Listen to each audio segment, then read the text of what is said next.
Aqui começa mais uma edição da série Turismo Acessível. Você está no podcast Cultura e Acessibilidade e eu sou Ednilson Sacramento.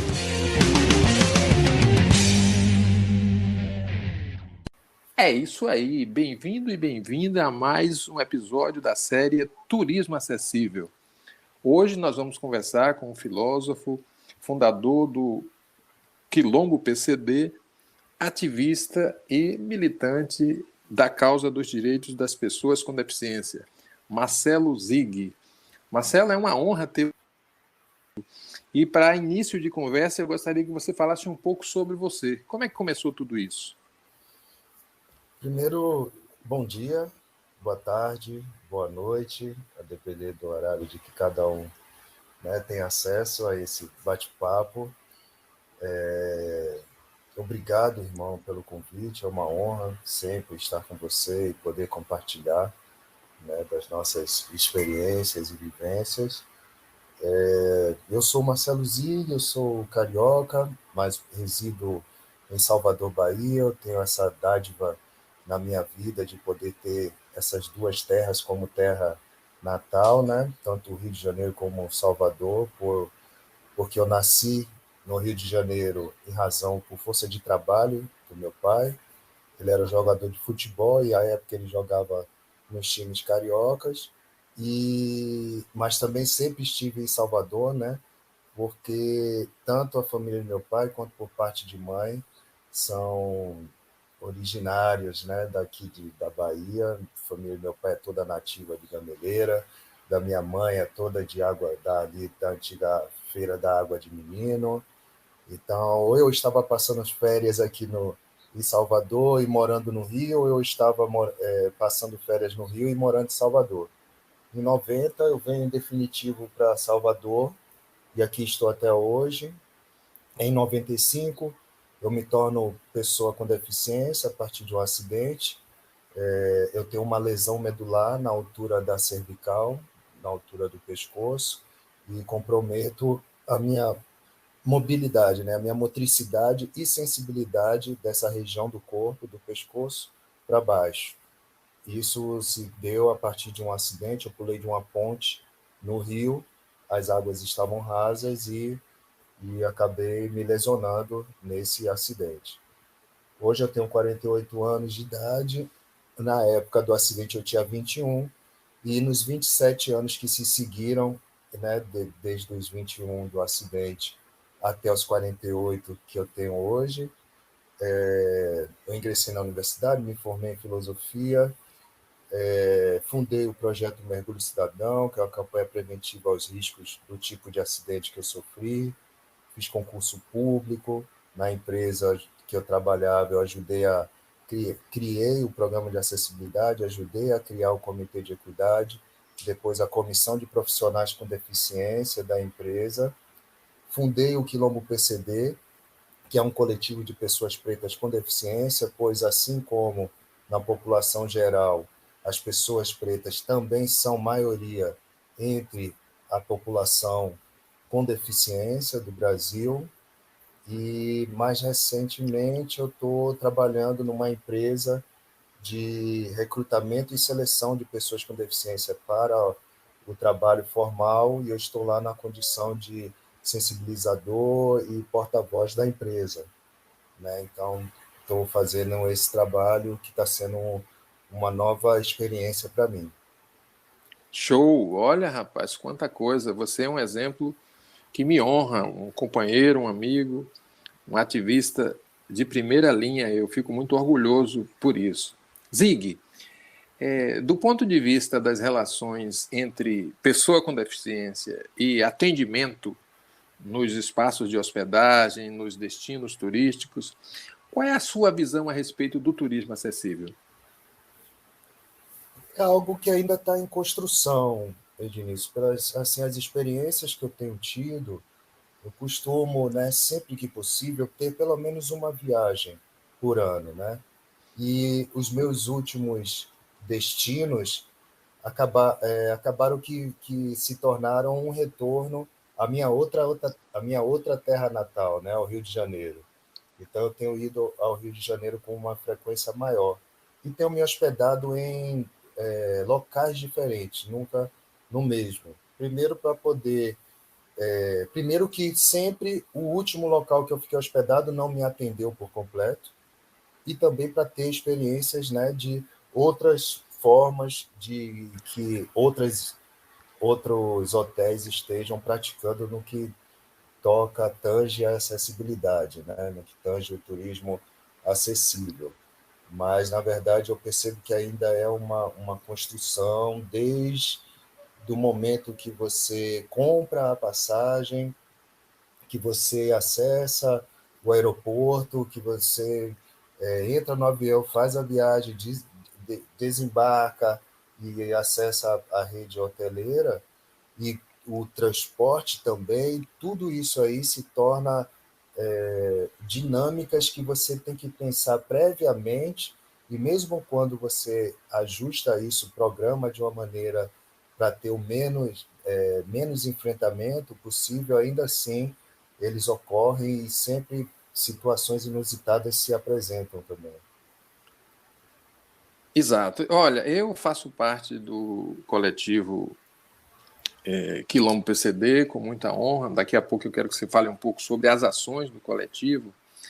Mas antes eu queria trazer alguns apontamentos aqui sobre a relação racismo, pessoa com deficiência, turismo e capacitismo. Não envolvendo diretamente pessoas com deficiência, mas eu já vi algumas coisas do tipo: uma pessoa idosa desembarcando no aeroporto de Cumbica. Eu presenciei isso, e no corredor havia uma placa escrito nada a declarar, né?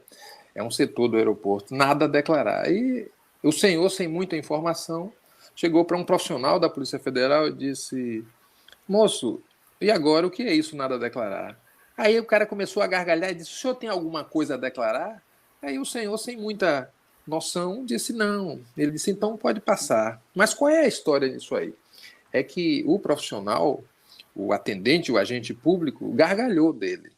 E foi muito desagradável isso, um agente público agir assim. A outra questão, e aí só para trazer 3 exemplos, deu-se com vovô do Ilê, o fundador do bloco afro-baiano Ilê Aie. Ele, numa viagem ao exterior, estava num hotel e algumas pessoas o abordaram, ele estava no restaurante, perguntando a ele como é que foi que ele fez esse cardápio e o que é que ele recomendava. Ele disse: poxa, mas eu não fiz esse cardápio. Eu sou um hóspede como você também o é. Né? Então aí já temos aí duas situações importantíssimas para a gente perceber essa relação, não necessariamente com a deficiência, mas com a pessoa idosa, com a pessoa negra. E também outra questão, Zig, que diz respeito, às vezes, ainda no turismo, uma pessoa com deficiência passou por uma situação que ela, como agente de turismo, como agente de viagem, se dirigiu a um hotel para fechar uma parceria e reservar vagas, essa coisa toda. Marcou o horário da visita. Quando ela chega, ela sendo uma pessoa cega, a pessoa começou a dizer: puxa, mas cadê a moça que marcou a reunião comigo? Eu marquei a reunião com uma agente de viagens. Entende? Quer dizer, mas ela é uma pessoa cega, é uma pessoa com uma bengala na mão. Muito provavelmente não deve ser uma profissional do turismo. Então, Zig, você não me perguntou nada sobre isso, nós não combinamos, mas eu achei por bem trazer isso nessa conversa, de 3 episódios que dizem respeito ao atendimento do turismo. Aí eu tenho racismo, eu tenho capacitismo, eu tenho preconceito contra a idade. O que você acha de tudo isso? O que você arriscaria comentar sobre isso, Zig? Eu vou trazer mais elementos para apimentar esse bate-papo. Por exemplo, quando na minha resposta anterior falo de que mesmo quando a gente se precaver, né, se antecede às situações para tentar adornar ela com menos, né, capacitismo possível, com menos enfrentamento das barreiras impeditivas à nossa participação tranquila, né, socialmente, ainda assim elas se apresentam, né? Elas se apresentam. Então, eu, falando de experiências próprias, de acessar site de hotel, ligar para o hotel, fazer contato com alguma pessoa responsável, pedir que avaliasse algumas situações sobre as questões arquitetônicas para eu saber se eu poderia estar nesse ambiente. E depois de fazer tudo isso, você chegar no hotel e encontrar uma realidade totalmente diferente. Da pessoa, inclusive, dizer, mas eu não entendi então direito o que você quis conversar comigo pelo telefone. Eu digo, mas as imagens que estão no site não correspondem. As informações que estão lá descritas não retratam a realidade. E isso é muito importante, porque você está impactando agora de maneira negativa na minha estadia, num momento que eu deveria estar relaxando, curtindo, pensando em só buscar momentos de felicidade, alegria, de conhecimento, de saber, e eu estou tendo que ter esse enfrentamento. Então, assim, às vezes, ou muitas vezes, né, a gente, enquanto ativista, a gente não tem descanso, nem mesmo na hora do nosso descanso, nem mesmo quando programado. Aí você falou, por exemplo, Rapaz. dessas situações de preconceito. Eu não sei se você já passou por isso, Ednilson, mas eu passo toda vez que eu viajo de avião. Não foi uma vez, não. É toda vez que eu viajo de avião. Inclusive, eu estou pesquisando sobre isso para poder fazer uma matéria sobre isso. Toda vez que eu viajo de avião, eu sou obrigado a retirar o tênis na hora da revista da Polícia Federal, mesmo tendo outras pessoas com deficiência. Entretanto, a maioria dessas pessoas que estão, quando estão presentes, são pessoas brancas. E aí eu, como único negro, eu sou o que passa por esse tipo de constrangimento. E aí eu perguntei, inclusive, ao agente, eu falei, mas por que vocês fazem isso? Não, porque a gente já encontrou Objetos. cadeirantes tentando passar drogas, tentando passar. Eu digo, mas as pessoas que andam também não tentam passar com drogas nos seus tênis? É só realmente o cadeirante? E só o cadeirante negro? Porque eu não estou vendo outros passando por essa inspeção como eu estou passando. É Então, olhar seletivo, né? Tipo, é esse o, aí é o racismo. é suspeito, é olhar exatamente. É o racismo. Ali é o racismo aliado ao capacitismo, né? Quando eu falo dessa questão mesmo, eu utilizo 3 exemplos que para poder evidenciar para as pessoas o que eu quero transmitir. Então, no início de janeiro de 2021, eu passei por uma cirurgia e, por orientação, solicitação da equipe médica do hospital, eu fiquei sem acompanhante, que eles me dariam todo o suporte, porque a gente ainda estava num momento bem crítico da pandemia. Então, como era uma ala que não tinha acesso da pandemia, né, a essa situação, eles solicitaram e eu fiquei. Porém, diariamente eu tinha que explicar a cada troca de turno a razão de eu estar lá sozinho, ao ponto de chegar na véspera da minha alta, eles ligarem para meu filho e coagirem meu filho, obrigando que alguém estivesse comigo lá. Isso aí é sobre capacitismo. Ok. Mas quando eu relato essa situação que eu acabei de relatar no aeroporto, que eu tenho que tirar o tênis, sendo o único PCD negro que está passando por esse tipo de constrangimento, entre outros PCDs não negros, ele está falando de racismo. Ok, conheço já o racismo, inclusive antes do capacitismo. Mas quando eu não consigo passar com a cadeira de rodas entre os caixas do supermercado, tenho que dar a volta ao caixa e ficar no fim do caixa aguardando as compras serem passadas para eu poder efetuar o pagamento. E uma família branca passa por mim, não me dá bom dia, boa tarde, boa noite, e coloca à minha frente um punhado de moeda e bala. Do que se trata isso? É racismo? É capacitismo? São ambos. Como enfrentar, como lidar com isso, né? Como se relacionar com essa realidade. Aí por isso que a gente acabou fundando o Quilombo PCD, porque a gente não conseguia essa interlocução, não conseguia discutir a pauta antirracista nos movimentos das pessoas com deficiência, não conseguia discutir a pauta anticapacitista no movimento negro, nos coletivos pretos, e aí eu falei, mas eu ainda continuo com a demanda. Então, eu vou criar meu próprio espaço para poder conversar e buscar entender e, principalmente, saber como lidar com essas estruturas, né, de apagamento, de não pertencimento social, de exclusão. Então, eu acabei fugindo um pouco da sua pergunta, mas só voltando a ela para não deixar tão no ar, é isso, essa conjuntura da nossa sociedade, essa estrutura de exclusão, essa estrutura de não pertencimento, a partir de um padrão único de ser e estar na nossa sociedade, e esse padrão é um referencial que exclui todas as diferenças que não se aproximam da realidade deles. Isso aí está bem descrito nos exemplos que você trouxe. E dentro do turismo não é diferente. Então, eu chego no quarto do hotel e aí a pessoa, tudo que eu tinha conversado com a pessoa, e chego lá, tem um batente entre o box do banheiro. Para acessar o box do banheiro tem um batente. Ah, mas é só um batentezinho. Eu digo, mas é suficiente para impedir o meu acesso. Não É, e, precisa eu- maior do que isso. e outra coisa, isso acontece com muita gente. Você toma essas informações e a maioria das vezes as pessoas respondem: sim, nós temos, pode ficar tranquilo. Olha, seu Zig, seja muito bem-vindo, nós temos, nós temos.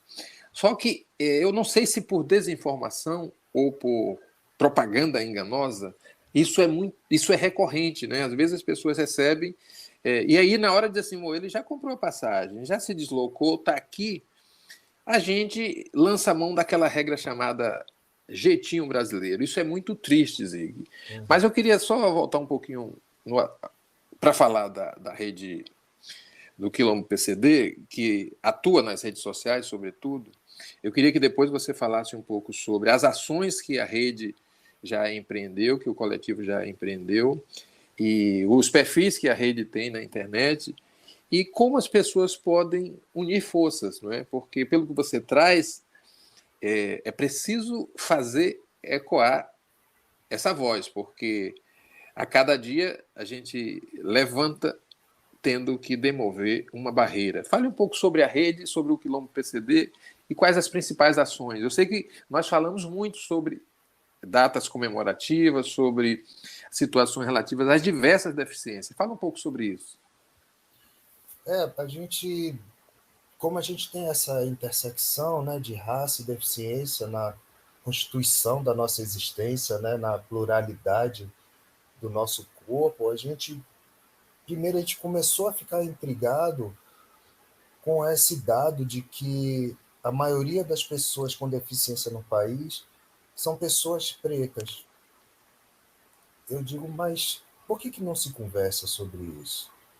Como é que se dá esse dado? E aí a gente vai, né, pesquisando e vai vendo que não existe pauta. Né? A gente vive num país que tem números de guerra. Os números de violência do nosso país são números de guerra, são assustadores, sabe? E a gente precisa se debruçar sobre isso e conversar, sim, para que a gente estanque, por exemplo, o genocídio do povo preto no país. Mas não só do povo preto, a gente precisa discutir o feminicídio também, que é importante, que assim também como a gente é o país que está no primeiro lugar do ranking em matar pessoas trans, ao mesmo tempo que é o país que mais consome pornografia trans no planeta.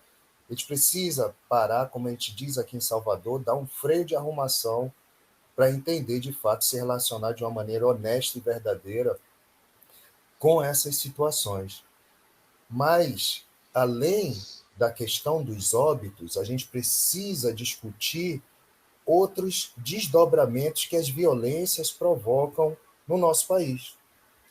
Então, quando a gente fala, por exemplo, que a cada 23 minutos um jovem negro é assassinato, a gente não pode ingenuamente acreditar na excelência dessa pontaria que a cada 23 minutos atira e mata um jovem negro. Porque certamente a cada 23 minutos também ela atinge um outro jovem negro, não leva ele a óbito, mas provoca nele, na vida dele, na existência dele, o que eu tenho chamado de morte social, que é quando transforma uma pessoa negra em uma pessoa negra com deficiência. Porque aí essa pessoa passa a ter um atravessamento do capacitismo que desloca ela do senso de pertencimento, inclusive da população preta, porque ela não participa mais da pauta, da discussão, ela não é acolhida, ela não é relacionada nos perfis de pretitude ou de negritude desses coletivos pretos, a não ser quando as pessoas com deficiência se mobilizam e criam esses espaços para discussão. Mas a partir do movimento negro, não, porque ele também, desculpa, acaba se relacionando com as pessoas pretas, quando PCDs, de forma capacitista. E aí a pessoa vive uma morte social. E entenda bem, não estou falando que o problema é a pessoa ser ou ter uma deficiência, não tem nada a ver com isso. Tem a ver com a atitude que as pessoas têm com relação às pessoas com deficiência. A gente precisa discutir isso. Precisa, de fato, parar e dizer: você acha mesmo, porque eu me tornei PCD, ou porque eu nasci PCD, que o racismo não vai me perceber e vai me infringir? Que ele vai me impedir? Que ele vai se relacionar comigo da mesma forma que contigo? A gente precisa discutir sobre isso.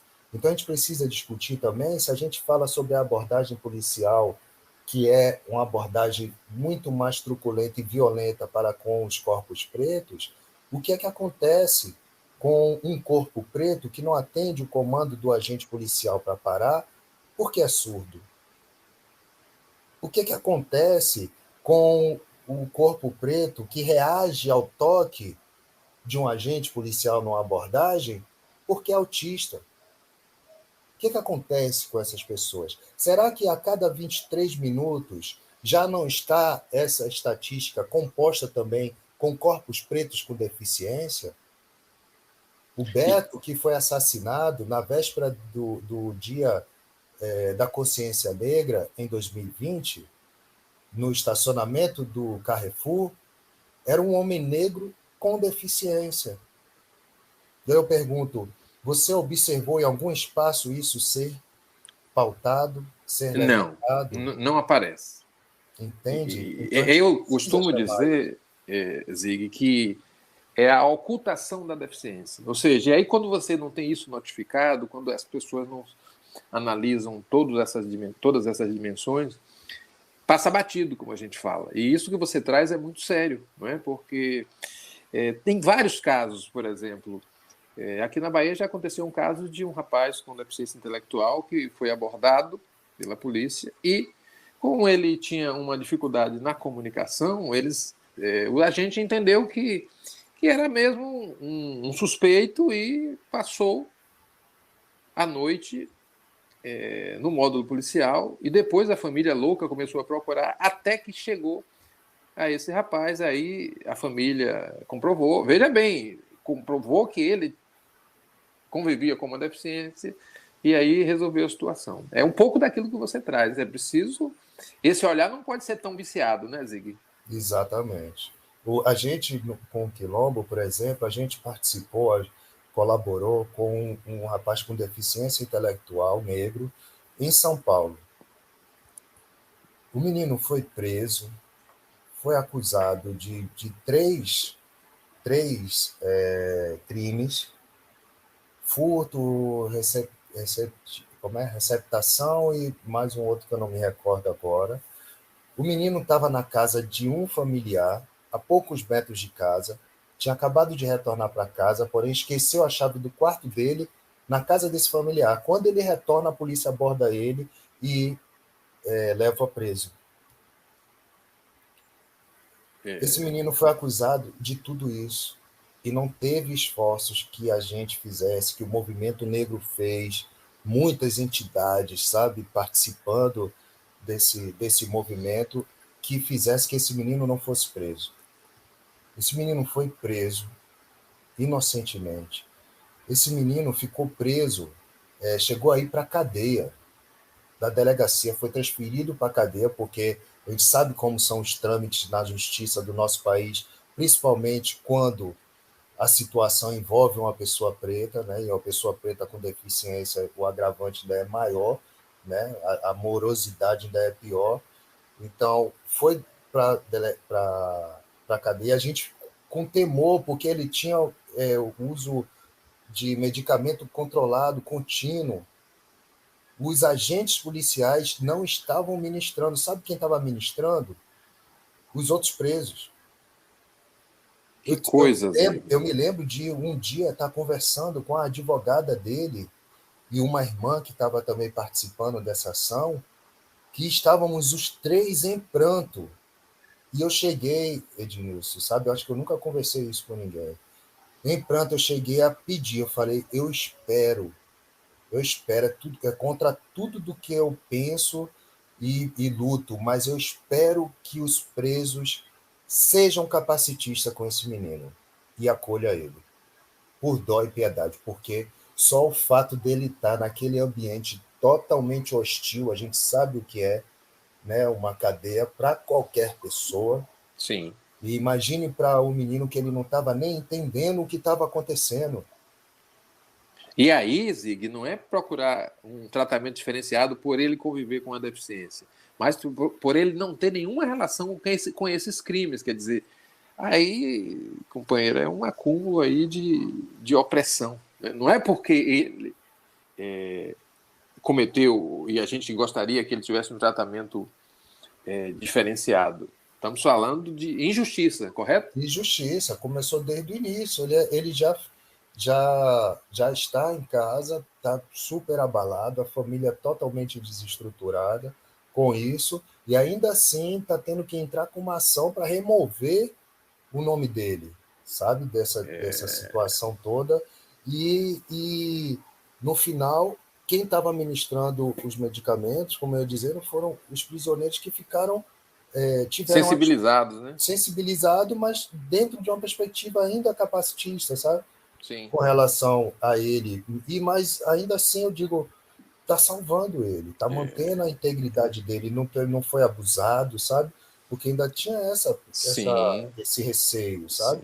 sim, Ele estava sim, lá totalmente indefeso, sim, sim, vulnerável àquela situação que foi sim. posta de uma maneira totalmente arbitrária e violenta. Então, no que Pois não é. precedente, tem feito muito esse trabalho de saber quem são essa maioria entre a população com deficiência do país, onde estão morando, o que estão fazendo. A gente fala hoje, por exemplo, de 12 milhões de desempregados no país.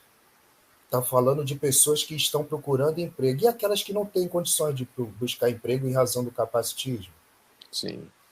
Está relacionada dentro dessa estatística? Então a gente vive um apagamento. A gente está à margem total. Se a gente não está nem mesmo referendado dentro dos outros movimentos de luta que não reconhecem a nossa participação, imagina para o resto da sociedade civil. A gente de Sim. fato não existe, de fato não existe um interesse. Falando ainda dessa questão de raça e deficiência, a gente ainda hoje não se perguntou o que aconteceu com as pessoas escravizadas que, diante de toda a violência que foi imposta nesse período aos corpos pretos, se tornaram pessoas com deficiência. Eu pergunto isso a historiadores, a vários pesquisadores, e nenhum me diz nada.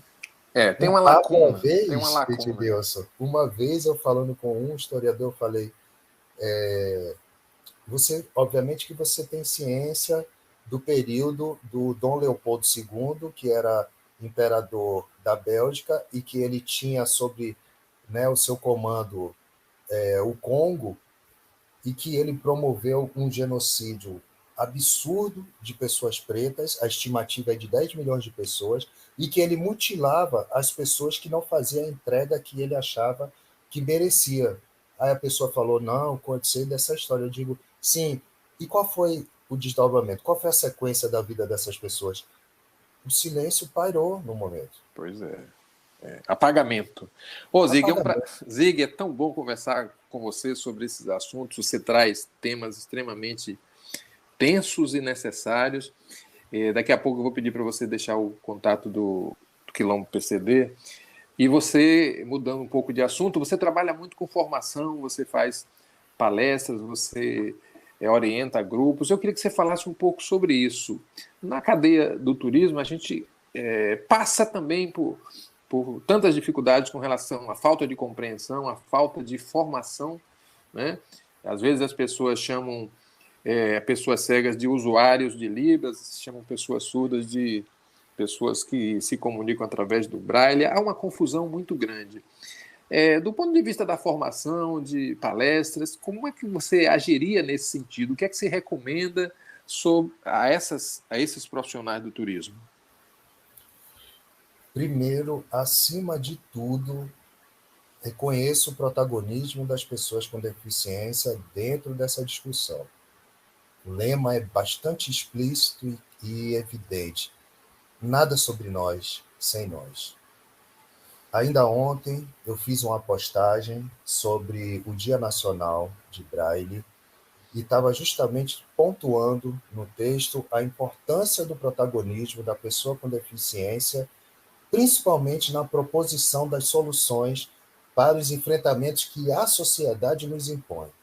Então, se a sociedade nos impõe o problema, ela tem que saber da solução nos participando e não continuar sendo capacitista e pensando, agindo, projetando, dizendo, definindo por nós, pessoas com deficiência, sem sequer nos consultar. Então, primeira coisa de tudo é respeite e acolha o protagonismo da pessoa com deficiência em toda e qualquer pauta que envolva a nós. E dentro do turismo também não seria diferente. E envolva em suas equipes de trabalho pessoas com deficiência, porque inclusive como uma estratégia de negócio, porque você não vai dar conta de alcançar, nem mesmo se você colocar uma única pessoa com deficiência na sua equipe, você vai dar conta de alcançar a pluralidade da deficiência. Porque somos plurais enquanto pessoas, somos plurais enquanto deficiências também. Então, não é nem justo que se cobre de Marcelo Zig, cadeirante, que dê conta da pluralidade das deficiências, porque isso seria, fazendo um paralelo, seria a mesma coisa de pegar uma mulher e pedir para ela dar conta da pluralidade da mulheridade. Pedir para uma pessoa negra para dar conta da pluralidade da pretitude. Não cabe, não tem como. A gente não tem essa possibilidade de realizar tal matéria. Mas que você comece a inserir dentro da sua equipe pessoas com deficiência, mulheres trans, enfim, a diferença precisa estar presente. Se você quiser um referencial de como você pode fazer isso, você olha os dados populacionais do último censo de 2010 e lá vai estar os percentuais de grupos que compõem a nossa nação. Tente repercutir esses percentuais dentro da sua equipe. Tenha certeza que você vai apresentar uma entrega muito mais qualificada e humanizada. Entenda que você vai ter um negócio muito mais robusto para apresentar, para se relacionar, do que outras pessoas que ainda não entenderam que falar de diferença, compor com as diferenças é a nossa maior riqueza enquanto humanidade. E Tá. trazer não só palestras, oportunizar não só que sejam feitas palestras, mas sim sensibilizações, sabe? Que você tenha, porque uma palestra, um bate-papo não resolve séculos de exclusão, séculos de preconceito, séculos de capacitismo. Não vai uma palestra. Então entenda que uma palestra é apenas uma pílula que você está ministrando para o seu corpo funcional, mas que você precisa ter um trabalho contínuo com isso. E nada melhor do que você começar a agregar na sua equipe uma pessoa com deficiência, já que estamos falando especificamente do turismo acessível, né, para que situações como outras não ocorram. Porque a gente falou aqui, eu falei um pouco da questão da barreira arquitetônica e tal, mas tem uma outra barreira que é tão imprescindível ser trabalhada quanto qualquer outra, e eu coloco ela e classifico ela, inclusive, como top do ranking, que é a barreira atitudinal. Os profissionais que estão dentro dessa cadeia de trabalho do turismo não sabem se relacionar ainda com as pessoas com deficiência. Não estão preparadas para receber, não estão preparadas para atender e não sabem, porque na verdade é por uma questão de ignorância mesmo, de não saber e de não ter um compromisso das instituições em estar fornecendo, em estar trazendo essas informações para dentro dos seus espaços. Pois é, dicas de Marcelo Zig. Conversamos então com o Marcelo Zig, ele é ativista na área dos direitos humanos, fundador do coletivo Quilombo PCD. Ao final, Zig, eu gostaria que você, por favor, deixasse os perfis do Quilombo PCD para que as pessoas conheçam um pouco mais do seu trabalho. E com os meus agradecimentos, eu gostaria que você arriscasse um palpite de um lugar legal para ir, como diz a canção, né? Um destino turístico que você recomenda, e ao final deixe os seus contatos, por favor.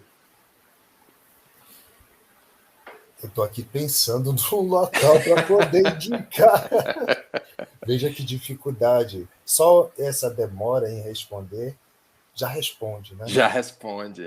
Já responde, já diz muito sobre quanto a gente ainda tem muito para avançar, para progredir nessa pauta, né? Porque a pessoa com deficiência, se ela é reconhecida socialmente em sociedade como incapaz de produzir, incapaz de gerir a sua própria vida, ela não tem essa demanda de turismo na existência dela, né? Isso é uma questão que eu tenho discutido muito, né? A humanização que você está trabalhando, buscando reconhecer para a pessoa com deficiência, ainda não a reconhece de fato enquanto uma pessoa, né? Haja visto o que eu citei anteriormente sobre... Eu nunca pensei nessa expressão agora, Ednilson, haja visto. Você vê como a gente está aprendendo o tempo Pois todo? é, pois é. O tempo todo, e como é importante a gente se aproximar da informação, do saber, se relacionar com as pessoas, com as diferenças, acolher na sua existência toda a pluralidade, né, do que a gente ainda está percebendo, construindo, reconhecendo enquanto diversidade humana, para que a gente vá, de forma natural, constituindo esses filtros que vai fazendo com que a gente vai limpando essas arestas, vai limpando essas sujeiras que ainda insistem em estar no nosso vocabulário, na nossa expressão, no nosso comportamento. E é um trabalho diário, é um trabalho individual, mas que repercute no coletivo, né? E isso eu aprendi muito no meu primeiro momento na universidade, quando eu estava lá e não existia absolutamente nada no que toca à acessibilidade. Tive que lutar por rampa, por vaga no estacionamento, por elevador, por banheiro adaptado, enfim. E aí, hoje, quando eu retorno à universidade, eu vejo tudo isso lá implementado em todos os espaços, pelo menos que eu acessei lá. Eu tive essa constatação de que, por mais que uma demanda seja pessoal, parta do privado, da individualidade, né, de uma pessoa, o legado construído, constituído, é coletivo. Pessoas hoje utilizam rampa lá que não precisam, inclusive, nem ter conhecimento da existência de Marcelo Zig, porque aquilo ali é um direito conquistado Isso. para todas as pessoas. E é legado, né? É um legado para quem vem depois. Exatamente, é assim nós nos movimentamos, né? Assim, principalmente enquanto população preta, a gente já compreendeu que o que a gente faz é sempre na perspectiva das gerações futuras terem um menor enfrentamento do que eu estou tendo, e estou tendo graças à minha ancestralidade, que enfrentou muito mais barreiras e desmistificou, teve um trabalho ainda muito maior para que eu pudesse estar aqui nesse momento, por exemplo, tendo esse bate-papo contigo sobre pautas que, inclusive, eram veladas e que Sim. ainda sofrem muito preconceito no nosso país, né? Turismo, falando de turismo, a gente tem que começar a constituir um turismo também histórico. A gente precisa ter instituições no nosso país que registrem a nossa história para que não se tenha mais dúvida se foi uma ditadura militar ou um regime militar, para que não se tenha mais dúvida se houve escravidão ou se não houve escravidão, para que não se tenha mais dúvida se existe ou não capacitismo, sabe? A gente precisa ter um turismo também que faça um resgate da nossa história e que promova o acesso para toda a população, porque Sim. a gente tem uma ideia um pouco truncada de que dinheiro é poder, mas dinheiro não é poder. Poder é informação. Quem te dá poder é informação. De poder saber, de poder se defender, de poder construir, de poder agregar, de poder sonhar. Tudo isso a gente faz a partir do acesso à informação. E aí, voltando à minha postagem de ontem sobre o Dia Nacional de Braille, eu falava da importância do protagonismo da pessoa com deficiência quando na constituição das soluções para essa matéria, quando o Louis Braille ele acessa a escola de jovens cegos em Paris, a proposição que chegou para ele para poder ele aprender a ler e escrever foi algo definido por pessoas sem deficiência, que não consideravam a especificidade dele e que, na verdade, estava buscando um ajuste, uma adequação dele ao meio social, desrespeitando e esvaziando por completo a humanidade dessa pessoa. Mas a pessoa é tão incrível que ele pega um código que é utilizado em guerra, ressignifica esse código, estuda esse código e ressignifica esse código elaborando o Braille. Histórico Isso isso, é muito muito forte isso. importante sobre o protagonismo, reconhecer a humanidade da pessoa com deficiência e entender que ela contribui e muito, não é pouco não, para a sociedade, mas que ainda assim a sociedade finge, né, que a gente não existe. E o interessante é que a sociedade precisa avaliar essa postura, porque a deficiência faz parte da vida, a deficiência faz parte da dinâmica da vida. A maioria das pessoas com deficiência não nascem com deficiência, se tornam pessoas com deficiência a partir de uma violência, de uma doença, de uma imperícia médica, de uma guerra, como está acontecendo na Ucrânia, ou por um acidente, como foi comigo. E Sim. tão natural quanto se nascer pessoa com deficiência, se tornar pessoa com deficiência, com o aumento da expectativa de vida e o desgaste previsível do seu corpo, do seu organismo. Então a deficiência ela está na vida, ela é parte da existência, não dá para negá-la, como fingir como se ela não existisse, porque você vai ter agente vivo e partícipe sempre, né? Uma grande pensadora negra falou que eles combinaram de nos matar e a gente combinou de se manter vivo, né? Então, Olha que para nós, coisa. pessoas com deficiência, também é isso. E é uma grande honra ter participado desse papo aqui contigo, meu irmão. Você é uma referência. Para mim, eu já te falei isso e não vou me cansar nunca de dizer isso, porque é um prazer, sabe, ter tido conhecimento da sua existência, da sua pessoa, do seu trabalho, sabe, da sua paixão, do seu envolvimento. E isso só fortalece também a minha continuidade, né? Nós, Zig, nós. Obrigado, Marcelo Zig. Vamos fechar com o contato do coletivo Sim. Rede PCD. Quem tiver interesse, né, em se conectar com a gente, vai ser um prazer. De imediato eu já digo, seja bem-vindo, bem-vinda e bem-vinde. Procura a gente lá no arroba @quilombopcd, tanto no Instagram, no Face, ou então no arroba afrodeficiente, que é o meu perfil, e aí você procura tanto no Instagram, no Face, quanto no LinkedIn também, e vamos estreitar, né, essas convivências para que a gente entenda de fato, porque a gente já está demasiadamente atrasado por reconhecer que a nossa maior riqueza é a diferença, que o que nos assemelha são as diferenças, é o fato das diferenças existirem é que nos reúne enquanto humanidade, e que enquanto a gente não trabalhar dentro dessa perspectiva, a gente vai perder a oportunidade de ter contribuições diferenciadas para soluções que não estão atendendo a problemas que estão aí recorrentes na história da humanidade no planeta. Zig, aprendemos com você. Nada sobre nós sem nós. Tchau. Este foi mais um episódio da série Turismo Acessível. Obrigado por nos escutar e até a próxima conversa.